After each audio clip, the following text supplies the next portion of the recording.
support calls of focusing on getting your data, right? Looking how different vendor products, because we're all very vendor specific in how we can get some of this data. So that's been a lot of our focus. I'm excited to shift gears a little bit today to be able to talk about actually making some change, potentially doing something a little bit different. And one of our change strategies in our driver was the idea of these Airway kits and having all the supplies needed in an organized fashion to do the procedure. And one of our experts on this topic is Wade Diamond from Orange, from our neighbors up in Canada. So this is really an informal discussion. Wade can certainly share some of his materials and how he went about doing this, but this is really an opportunity. Airway Pit Crew also, thanks, Jason. This is really an opportunity for you all to sort of ask the expert, if you will. So I'm going to sit here and listen and learn and turn it over to our expert and you all to pick his brain. Well, nothing like setting me up by saying expert at the beginning of the whole thing. Let's hope I have something for you. I think I probably do. So yeah, by introduction, anybody that I haven't met on through some of these meetings before, my name's Wade Diamond. I'm a critical care flight paramedic for Orange. We cover all air and critical care transport land services in the province of Ontario. Quite a large area, but we're about 15 or 16 million people now. I guess we ended up kind of being part of your sort of collaborative squad here because we've done quite a bit of work in regards to improving our airway success rates, our -1As, et cetera. One of the ways that it's interesting the way things kind of progress. And I'll just give you just a very brief sort of historical anecdote as to how things kind of progressed for us. But I find it interesting part of the story. Now you guys have a very specific example, direction you want to go. I actually ended up kind of getting mixed into this because I wanted to create better medication bags so we didn't have as much medication loss and waste and breakage. And so next thing you know, somebody says, hey, we need the Airway bag again because it's really not working very well. So it became an entire project and took on a life of its own, but it merged so nicely with some of the other things that we were doing. We were able to take some ideas and kind of put them into play.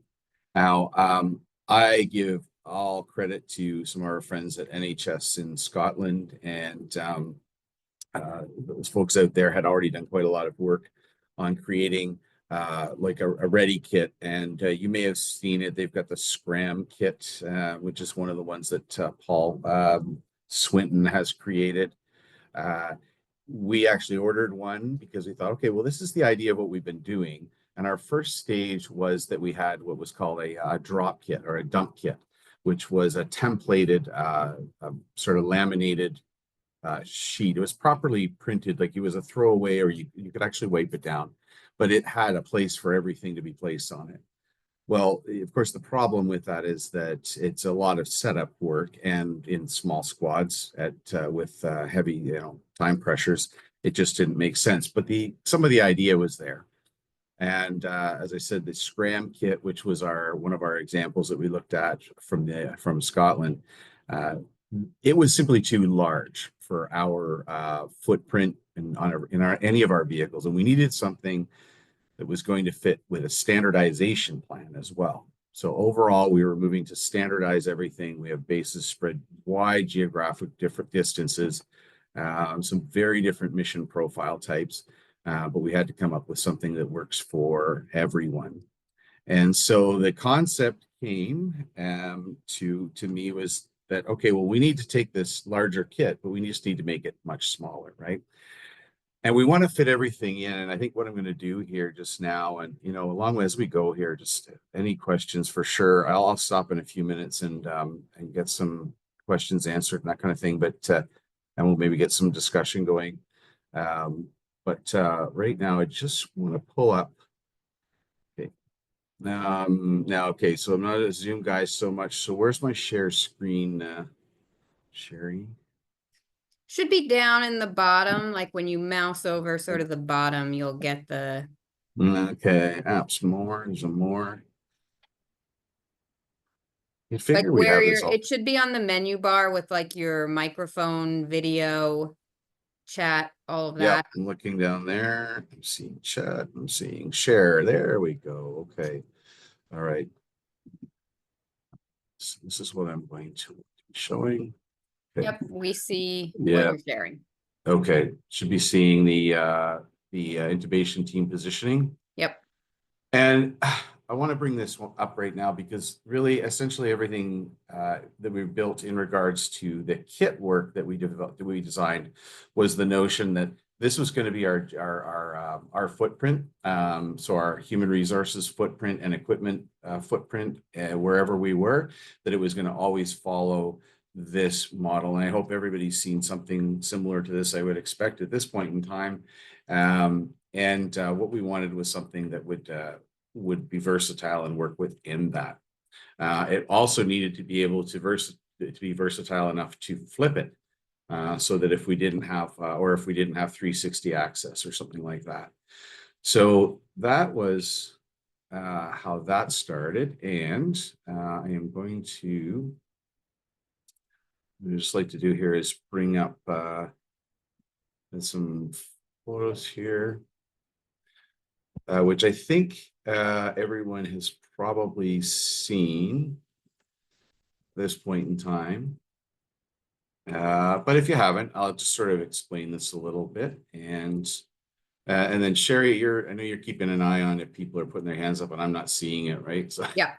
yeah, okay. All right. So you should be able to see a picture of an Airway kit right now. We're still seeing the Nope, innovation team you are still seeing that. positioning. All right. Screen share. Okay, bye. Sorry, and I totally understand because anytime I have to use Microsoft Teams, I never have any idea how to do anything because I'm totally a Zoom person. Or So Zoom, yeah, or Zoom now. That's it, right? Stand by and I'll just scan here. And share and okay. So now should see an yes. Airway kit. Yeah, okay. Yep. Okay. So just a little bit about how we sort of made the fundamental design of this is, again, I say it has to be small. It had to be able to fit within our equipment. It had to be able to be placed in like very small spaces. And I mean, this is the EMS game, no matter where you go, no matter whether you're doing critical care transport or whether you're doing 911s, it's still a matter of, having something that's practical, right? So what we do is, and one of my colleagues refers to this, is it sort of goes this, I want to call it mild to wild, which is you start on your page. We're calling them like pages, so it works out like a book. So in this particular in our particular model, we use our page one is all you can see here is our preparation stuff. So this is filling pre-oxygenation, step one, right? It also has behind here, we have 2 Ducanto catheters because we don't know where we're going to go. And if you walk in and find out that they've got suction that's got a yanker on it, well, that's not going to do you any good for a salad or a proper suction clear en route as you're doing the glide scope or the CMAC. You've got your basic airway items in there as well. And now let's see if I do this right here, if this will be a screen share stopped. I will show you page 2 here.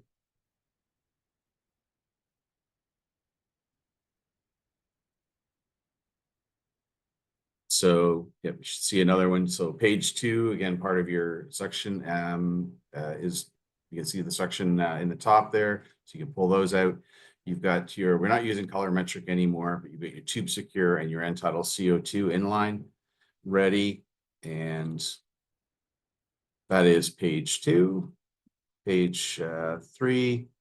Should be able to see that. Can you see the endotracheal tubes now, Sherry? Yes. Yeah. Okay. And then page 3, you've got your tubes, you got a spare CMAC, and what we've been able to do after some time of utilizing this with the backup to the CMAC, we were keeping a DL inside the kit. We have completely taken the DL out of our equipment. Now, what we do instead is we've had such success with the CMAC. We've had no failures except for operator user issues. We carry a spare battery just to be on the safe side with that. And then on page 4, there's your ready to go. In this particular case, we use the CMAC. And then you'll see along the side here, we've got a syringe. One of the things that you might have seen in the previous one is now we're incorporating our scalpel finger bougie technique. So the items for that are actually just slid right in here. Okay. Now, the other thing that I do like to share as well is part of the kit that we use is also the drug ready kit. And so the airway management drug ready kit, and it looks like I've got, there's probably another picture I want to show you as well, but I just didn't download it. I'll probably can grab it in a second here. This kit is meant to be a cognitive, all these kits are meant to be cognitive offload reduction, right? That we throw in an extra reference card here. Not everybody uses it. We certainly encourage them to use it. We have just the drugs that you need in here. I will pull up a picture here when we have some chat. I'll pull up the picture of the inside of it because I've just lost it, but it has what you need in there for your RSI and for mixing it. And it also has very specific syringes inside because we want to make sure that people are always using. In this particular case, we've got rocuronium, fentanyl, and ketamine. It's ketamine, rocuronium is our primary, plus or minus fentanyl. But in each one of these cases, the medics are prompted by this equipment to utilize a 10 per mil dose or concentration on each one of the drugs. So they have a 10 cc syringe for their fentanyl, right? They have a 20 cc syringe for their ketamine, so they can have 10 milligrams per mil. And then they have a rocuronium, they have a 10 mil, so that you can drop 100 milligrams and it's 10 per mil. So these are all the principles, some of the principles that we had sort of started our program of redesigning our equipment on. It took quite some time. I don't necessarily recommend it. And it's also costly. So if you can find something that really does suit your needs, that's great. But this was as far as we were concerned, there wasn't anything like this really out there, with the exception of some of the larger kits that just didn't suit our needs. So that's how we kind of ended up with the equipment layout that we are currently using. And there's more to it, but I think I'm just going to stop there, and maybe there's some questions, some discussion that can come from what I've started us with.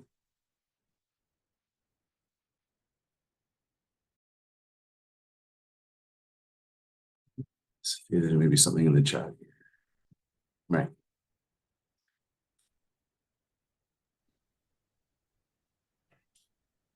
Is your ready kit in a refrigerator for meds? No, a ready kit is not in a refrigerator.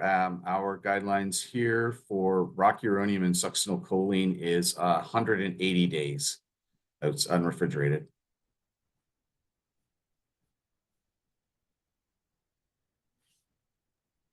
There's a question in the chat. What manufacturer did you work with to create the kit? Yep, I will tell you, and I don't have any financial investment in this organization or company, just to put that out front. But we used a company called FireTech Manufacturing, which is based in Kelowna, British Columbia. And they are available online. And if you guys want to look into their products, you certainly are more than welcome to. Okay. I guess what I can do now is also, I guess, just could speak to how this. Okay, so I actually got another question here. The challenge with the efficacy of drugs when refrigerated. No, we've had. So the question was, do you know any challenges with the efficacy of the drugs when unrefrigerated? So we have our own in-house pharmacist. We did quite a bit of research, and they actually had shifted us from very short turnarounds for unrefrigerated drugs to quite a significantly longer ones. Like as I say, right now with the drugs with Sux and rocuronium, we previously had some pretty tight limits on them. I don't even remember what they are because it's been so long. I think Sux was like a week, and if I remember right, rocuronium was like 30 days, then it went to 60, and now we're at 180 days. I've not heard of, and I'm should be aware if this did happen, but I haven't heard of any cases where there was a concern for the failure of the drug to be safe to use or to have its effect. Overall, what's the total size of this kit? Yeah, and I think I can pull up another picture there actually. I wonder, did I send that one to you, Jason? The one of the backpacks and everything? Yeah, I've got a link to the Let's see if we can get documents that picture. Yeah. Yeah. Because I've got a picture of the backpack. I just would have to kind of pull it up here. Yeah, you want the and the exact size is okay. Going to see if I've got something that can actually show you actual measurements. Now I can give you the actual measurements at I can send them out though, Jason. But right now off the top of my head, I don't have the exact size.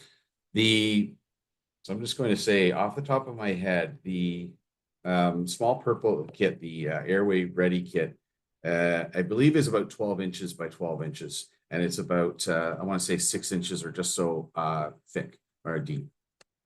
Somewhere around that. The drug Airway Ready kit, the small red one, is significantly smaller. It's just the length of a syringe. So it's the length of a syringe, which is fully loaded, and I guess about 2.5 inches thick as well. So quite small. So here's a picture. Thanks, Sherry. Yeah, so here's a picture. This is a backpack. This is our FireTech backpack in the open position. And what you can see here is, I don't know if you can enlarge that at all, Sherry, or not. This is what we call our 10-minute bag. And so you maybe can get a bit of an idea. This backpack is as a tall backpack. So it certainly goes from me. I'm 5'10", and it goes from certainly above my shoulders down to the top of my hips when I'm wearing it. So small enough that you can get it around, but the biggest thing for us was that the layout was going to be really conducive to that first 10 minutes, and very specifically, kind of trauma focused, yes, but any resuscitation can be covered in this. So if we look at it, as soon as you flip it open, not only do you have all your airway stuff, but you actually have your hemorrhage control kit pops out, and your needle thoracostomy kits and that we're using currently. In the middle, you can see as well, there's a BVM. Now, one of the things that again, cognitive offload, psychomotor offload, one of the things that we did was we have the bag valve mask fully assembled inside the bag. It has not only a PEEP valve, a pressure manometer, an extension elbow, and it has a HME filter, as well as a manometer, and then end-tidal CO2. So the whole thing is all kind of ready to go. And we found that to be very successful, as I've watched less and less people struggle with trying to quickly assemble a BVM when you're trying to do 5 other things as well. Okay, so hopefully that gives a little bit of an answer to the size of the kit, but I can certainly get you the proper ones. Do you have a pediatric airway kit? Yes.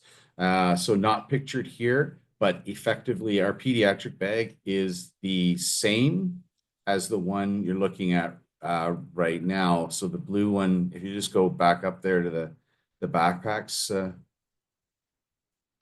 Sherry. Yeah, so we have a matching one to this that is called the pediatric kit, and it is the same thing, except with pediatric equipment in the Airway kit. It has its own CMAC as well.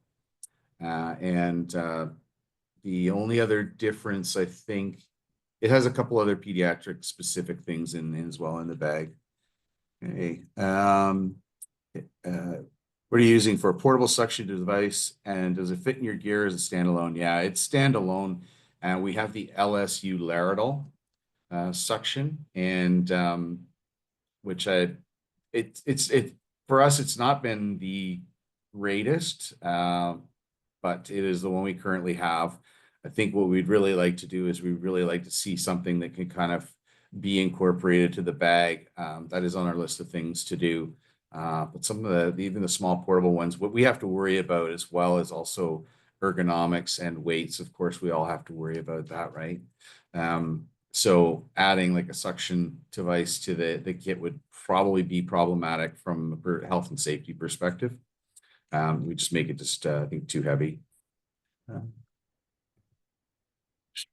Oh yeah, and then the rest of that was, if standalone, do you have suction supplies attached to it too? Yes. So our standalone suction has one suction setup, and if we need if we're going to planning a dual suction setup, we will sort of work towards using say a land crew, or if we're in hospital, we'll use that. There's always another suction device to be found. Do you buy that BVM as one unit or a piece together? No, it's so your standard resuscitator bag valve mask that you would usually, order from your supplier, and then we piece all the items together to it. Yes, that's what we do. Okay. Looking at the interventions for this paper, curious to know if the authors examine the effects of the interventions, new equipment standardization. So this one you're looking at is, I want to make sure I'm looking at the one. Yeah, so this is your paper. Oh, this is the one Yeah. that the published. This is the Yeah. published piece. Yeah. So when you say effects of the interventions, can you be more clear, Marshall? Hi, good afternoon. Hey, Marshall. Hey. How are you doing? Good, good. So I guess or what I'm trying to understand is, did you I have not read your paper. So did you like sequentially test your changes throughout the intervention period in 2018 and 2019, or did you just kind of do it all together and then looked at your measures over time?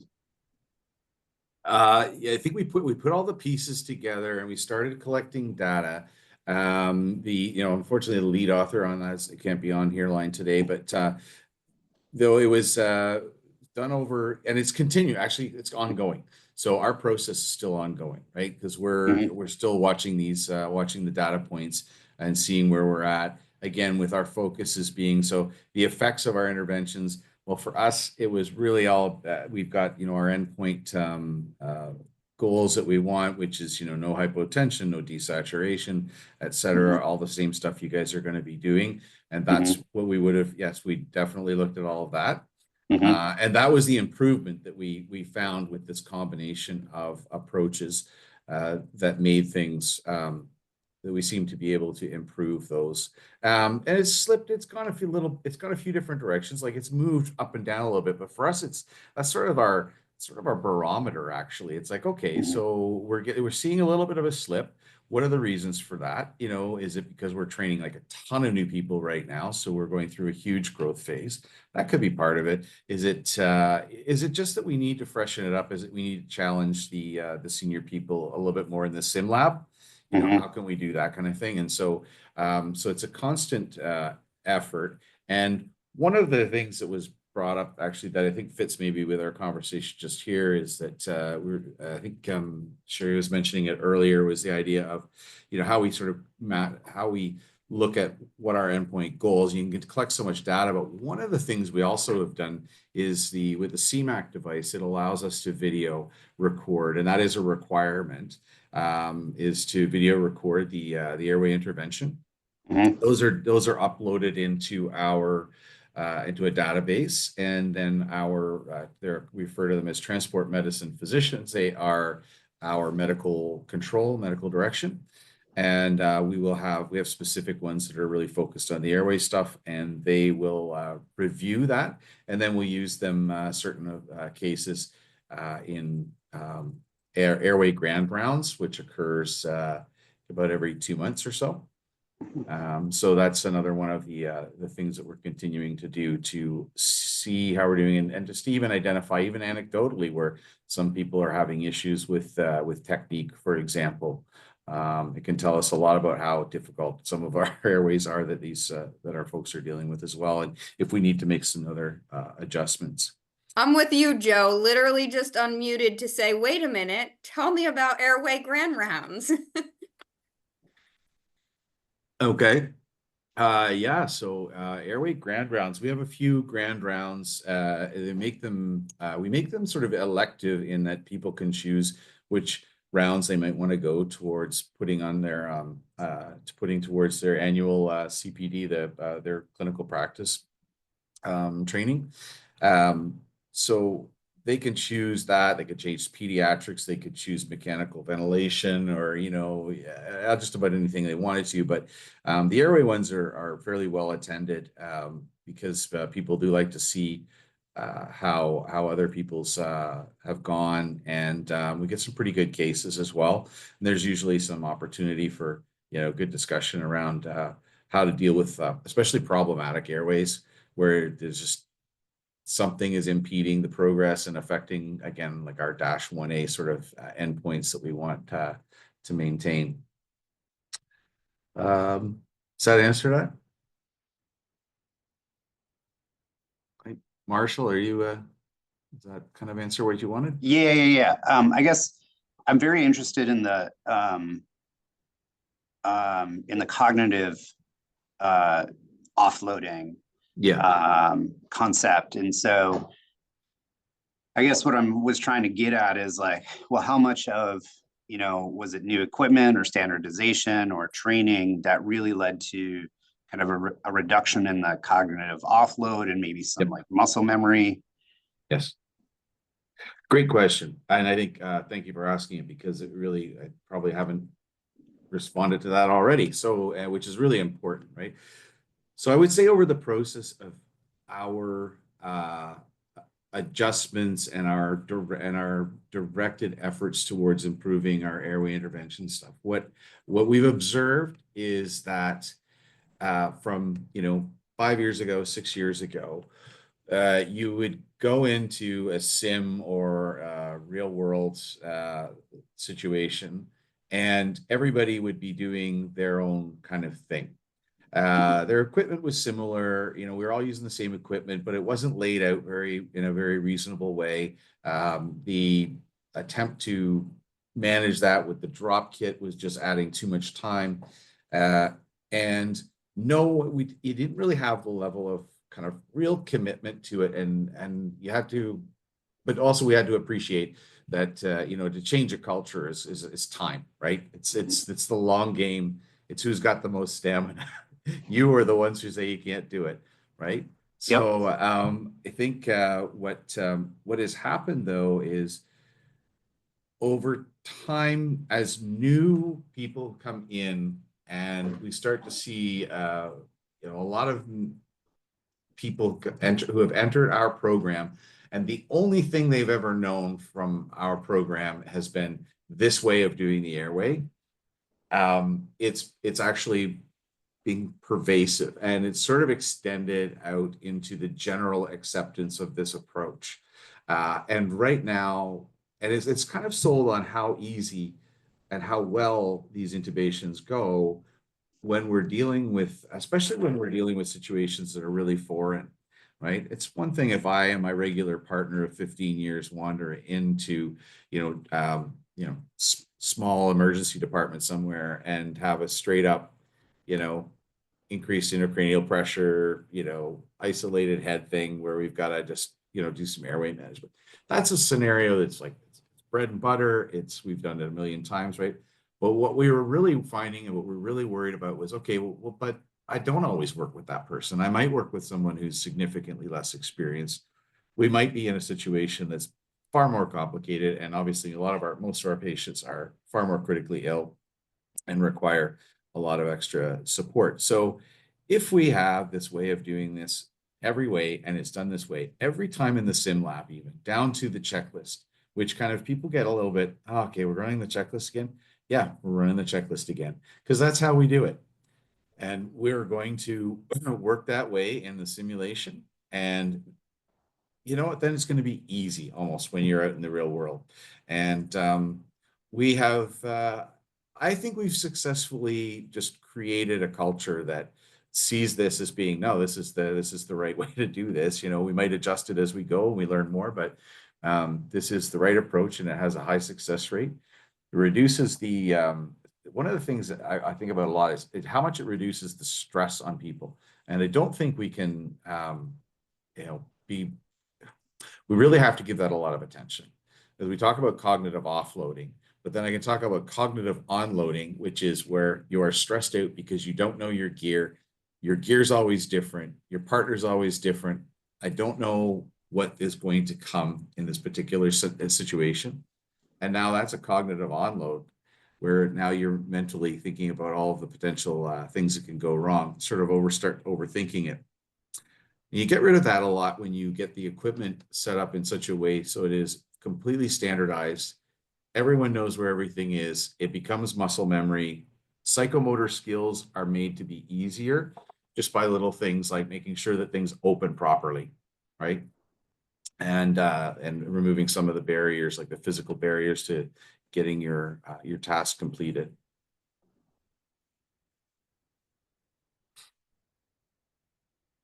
I hope that helps.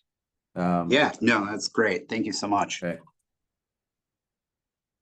I see. There's some links for some suction devices. Where do you keep your SGAs? Sherry, could you bring up that picture of the backpack for me again? Sorry, yes, there? I'm doing Yeah. it. Yeah, no I problem. just went to do it and then I was like, well, I need to probably unmute and tell you that Yeah. I am doing it, as it might take me a second to get Then Zoom to. no I'm problem. one of those full disclosure prolific Windows open on my computer. So when you go to share something on Zoom, sometimes it can be hard to find what you're trying to share. Mhm. All right, where do you need me to go? So no, that's fine. That's Or is fine. this So good? Okay. Trevor was asking about where do you keep the SGAs. So Trevor, if you look on the sides, those fold out compartments. There's a black one at the top. There's a black one at the bottom. So on the one compartment are the SGAs. And again, if you guys are really curious, I can probably scrounge up some pictures of that as well. But this is the idea is that you open this bag just like this, that if you're able to leave the Airway ready kit inside and open, you take out your BVM, and that you pop the tabs, and you see those red tabs on each one of the things. That's our inventory control. So those red tags means the kit's good to go. So you would pop the red tab off of either one of those compartments, A or B, that flipped out.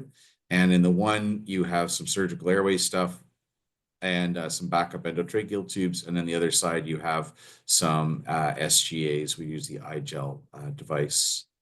So that's how that all opens up.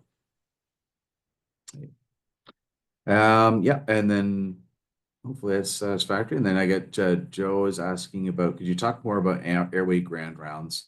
And I can we can talk more about that as well. But I think the Airway grand rounds are, I think, as I mentioned a little bit earlier, that they're something we've developed to regularly give people and especially people who are in their residency phase, like in their learner phase, opportunity to see some of the real cases that they're going to be faced with as they get out there. It's led by one of our medical consultants, and who's kind of specialized in emergency airway stuff, and you know, they will take a few cases and show the video recording, and then also talk through some of the issues with it, some of the troubleshooting methods, some of the approaches that could be utilized to, you know, and then also showing ones that are good too. But we do tend to kind of focus on the ones that were a little bit more challenging in those airway grand rounds.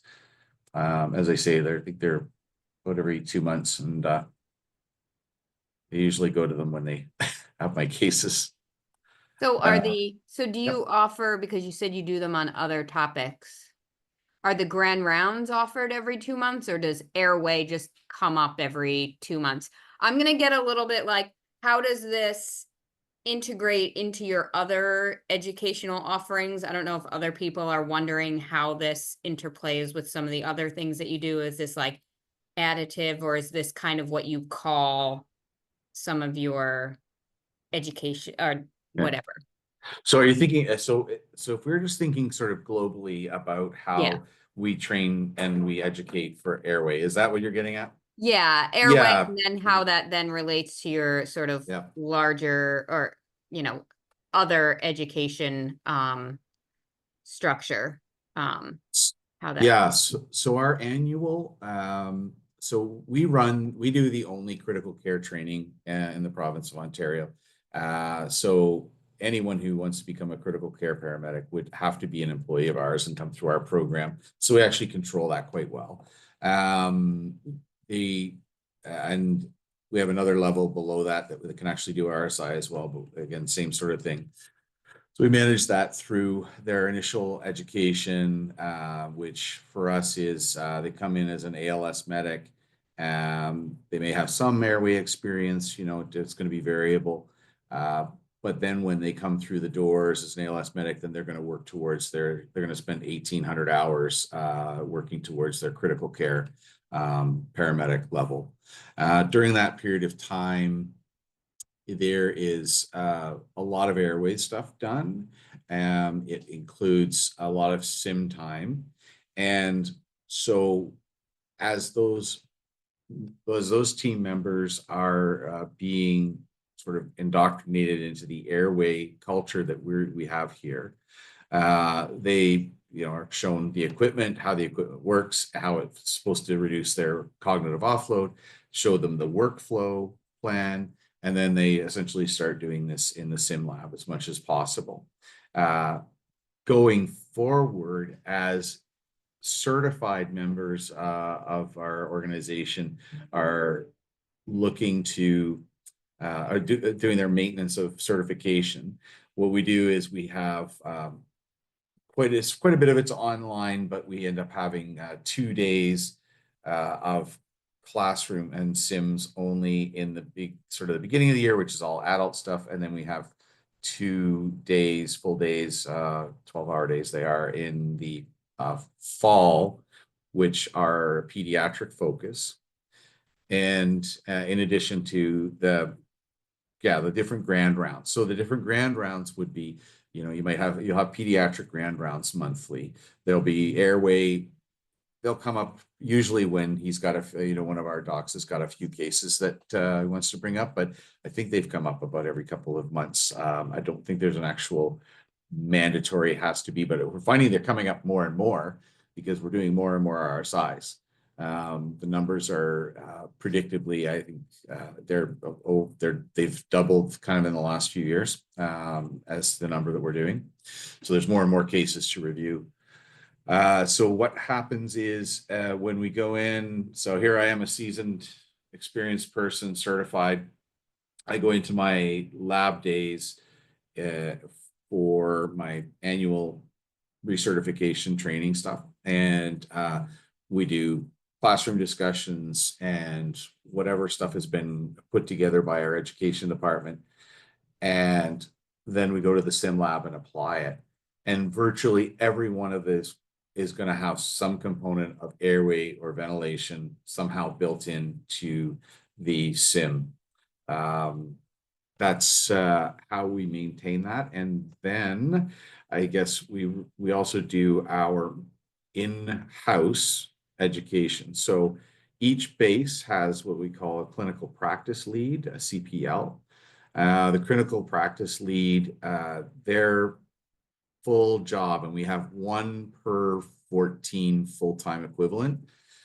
So that is one person who's just completely dedicated towards doing all of the monthly updates. So 1 month, the focus might be, we might have some obstetrics, high risk obstetrics, postpartum hemorrhage, and we'll have some airway thing, either front of neck, it might be a phona information. It might be a new securing device we use. It might be, troubleshooting a piece of equipment, but there will be some other airway piece that's merged in with that monthly requirement that's done at the base level. I think somebody else referred to them. They were quite interested. They were calling station medics, which or station trainers. And yeah, that is sort of the idea. That model's been, in my opinion, it's been pretty good. I think we're still evaluating how well it's working, but that's that. How does that sound? Seemed like a lot of information. Then I see down here we've got Steve Cohen had asked how many crew members on a typical unit, what other bags and equipment is brought in. So our typical crew is 2 medics. If we're on the land asset and doing land trips, it is typically 2, it sometimes can be 3. But usually the only reason we have 3 people on a crew is because we have somebody who's in a training phase, who's getting field time and clinical time.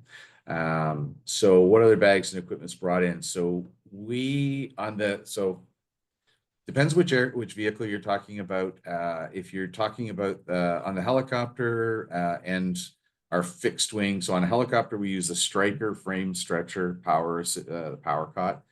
And basically everything's mounted on that. So what comes in with us, virtually wherever we go, is a Hamilton T1 ventilator, a Zoll X series monitor, Laerdal LSU suction, D-tank, the airway bag, the adult airway bag, which is that 10-minute bag you're looking at. And then also we have another bag that looks the same that's called our med bag, which is our medication. Got some IV and medication administration stuff. Plus we carry about 80 drugs with us as well. If we were going to a pediatric call, we would swap this blue bag out for one that's orange. That is a pediatric airway bag.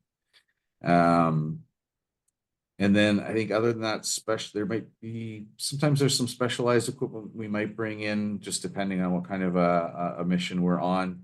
And then in some cases, if we're doing an on-site, that's we're not going to be pulling the stretcher through the bush or something like that, then we may just go bags, suction, monitor, and that's how we would kind of roll that way.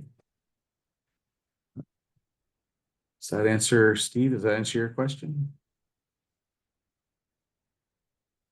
Yes, thank you. Okay, all right. And I know that lots of folks in our group here are looking at how they're merging all of their stuff with a 911 land-based service. I think we do a different mission profile for the large part, but so I always relate back to scene responses, which are mostly trauma, but we certainly do some medical. And I just imagine those when I'm talking to all you here because obviously you're not bringing in a T1 ventilator with you, up a flight of stairs and, in community or something like that. So yeah, we have a few extra things there. We definitely can put in the mix as well. All right.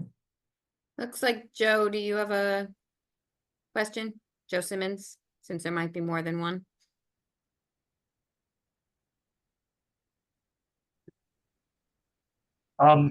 Yeah, you kind of went a little more into detail on the airway ground rounds. I just put a note in the conversation that maybe I could meet with him offline to discuss. You asked some of the similar questions. Just looking really for the best way to introduce these concepts and ideas um, in a much more frequent um, frequent timeline. Yeah.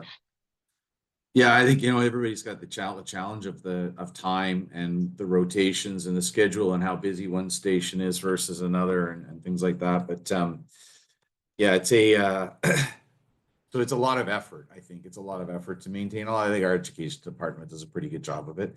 But it definitely, it's taken a lot of building though. I think there's no question about that. Jason, then the crew diagram has 3 people on it. You have a crew of 2. Oh, okay.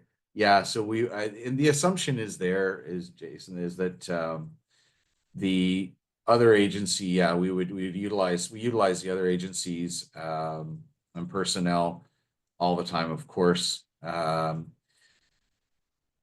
Do they have receiving training with it? Yeah, no, and unfortunately, yeah, that's a great idea. The whole idea of practicing together. And Jason, it's one of those things that we would love to do, but I don't know that opportunity really hasn't presented itself at this point to do that.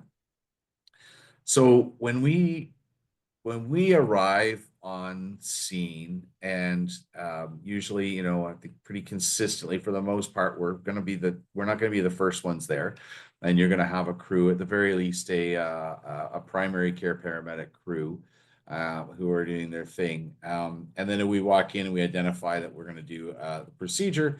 We basically just get them into supportive roles. And then identify quickly who we could get to do different things. Some people are more comfortable with certain tasks than others. But interestingly enough, if we have the amount of cognitive offloading we've done, what I find as well is that I have a little bit more cognitive space to say, do a task like distribute tasks, and give instruction to other team members. So, whereas if I was fully loaded with task and sort of cognitively saturated with, where's the number 8 endotracheal tube, where's the loop, then I'm not able to do those other things. So that's one of the really good things about this, about pursuing all of these standardized approaches, so that even when you go into places, and that is a selling point, when you go to places where they don't know what you're doing, it doesn't take long for them to, if they have some knowledge, to understand and to see it, right? For the most part. So see how your process is going. And actually, let me just finish. Let me top that one off, because I think it's actually a really good question. Yeah. So how do they understand how to help before the call? Yeah, I think the more we do it out there, certainly the more people are going to have some exposure to it. And I wish there was a better, like a good way to get people involved in doing some of the stuff with us. We do bring in like college students to do sims with us, like just to be observers in the sims, like especially people who are interested in becoming part of our group, just so that they can get a taste of it. That's one of the early things we do. I think on an individual basis too, there's people we can kind of connect. Sometimes you can connect with somebody and you leave the scene and say, I'll get back to you. We'll talk about this. You can kind of reach out, and that's hard to do sometimes, but it's worth the energy, because a lot of the times that follow-up can clarify things for the next time. So those are always great things to do, and not always something that we have the capacity or the bandwidth to get done, but I do like doing that when the opportunity presents itself. And let's see here. But I think otherwise, Jason, it's so much about how you approach the scene, and whatever environment you're in and whatever personnel you're alongside. It's clear communication, and those communication, like, closed loop communication styles and processes, making it really clear to everybody and just verbalizing what we're doing when it comes to the airway approach, and everybody being on the same page. It certainly makes that go much smoother. Okay, so Trevor has, how do you manage the inventory control? What is red seal replacement? Okay, so currently, yeah, this this is another one of my my little pet projects because in our system, because we're spread around and we have a few super bases, but for the most part, a lot of our bases are single vehicle stations. So we haven't had a big need for having logistics technicians, but that's been my again, talking about stamina, I've been hard on this for a while, and it seems like it's finally paid off. But currently, before we get these logistics technicians in, it's going to be the crew that's going to manage that inventory control. They have a checklist. There is a very specific checklist for each compartment. What you can't see on here, Trevor, is that each iteration we've done of these bags has an identifying letter number system. Sorry, a letter system for inventory control. So each one of the compartments on this bag here are labeled A, B, the central compartment is C, and then each one of those individual components is has a reference letter as well. So that really makes it quite simple to say open the, so in the real world situation where you're actively doing resuscitation or something, please open the B compartment, and I can get that job to anybody, right? They open it, they know what they're looking for. I ask them to grab me something out of that. And now this is a great way, again, another cognitive offload, another psychomotor task load offload, because I can utilize those to reference the bag. Because otherwise, you know, open the compartment on the left. Well, who's left? Depends where I'm at, where I'm seated, right? So that system has worked fairly well. And we are individually responsible for restocking the bags. But what we also do, Trevor, is, and this was from the whole, in the early days of trying to develop and plan these new bags and this whole design process that we went through, one of the things that was glaring to me was the only way this is worth any time is if we have a system to maintain it. Because if we don't have a system to maintain it, it's absolutely going to fall apart, and then we're going to have a failure. So what we do now is we have a weekly, so each bag, no matter what, gets weekly checked, each compartment. When there is a tag missing from a bag, you should be checking that to see if there is something been removed. We've made it as easy as possible for our folks to be able to check that equipment and to easily know what's supposed to be where, and make it a relatively simple thing to say, oh, compartment B is not closed. I'm going to just take a look at that. Here's my reference sheet. And now I'm going to take that, restock it as appropriate.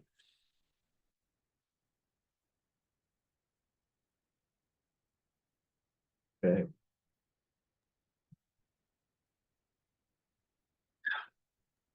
Wait, are the narcotics kept in that same med bag?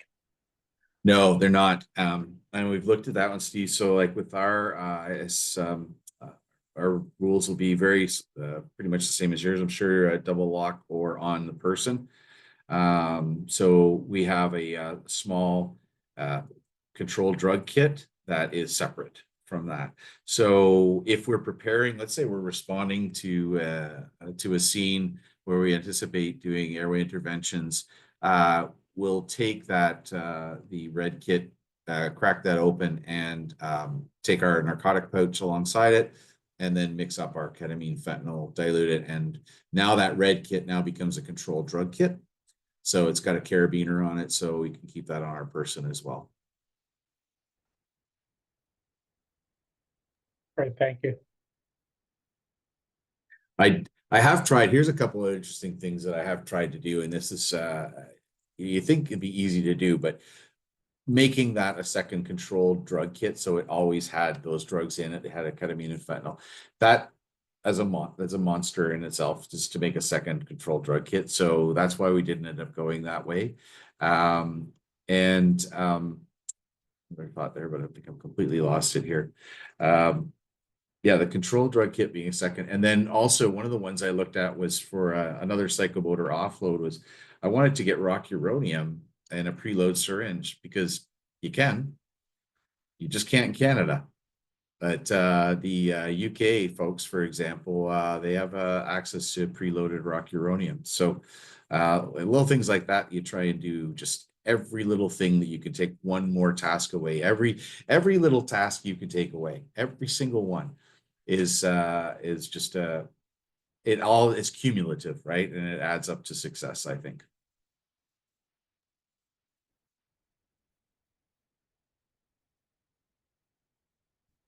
All right, well, we have 3 minutes left. If there are no sort of burning questions left, we can give folks 2 minutes now to get hopped over to their next meeting. Hopefully you don't have one, you get a break, but I'm sure many of you do. And thank you, Wade, for having this discussion with us. I mean, so much more than what we even intended to look at. We touched on the initial education, the continuing education, the cognitive offload, so many things. So really appreciate your time.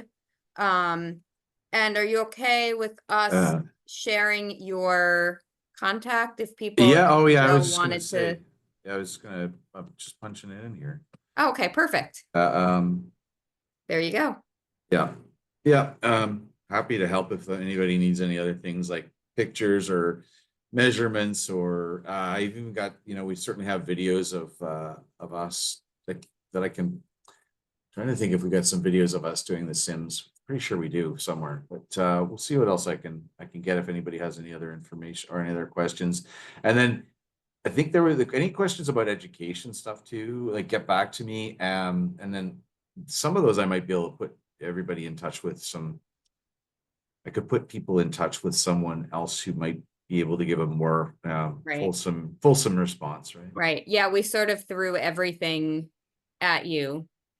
Not just what you do, but everything that the organization does around Airway. So appreciate your trying to cover all the bases today. And thanks everyone. If we don't see you again in another meeting, hope you all have a happy holiday season, and we'll talk to you in the new year. Yeah. Take care, everybody. Thanks a lot.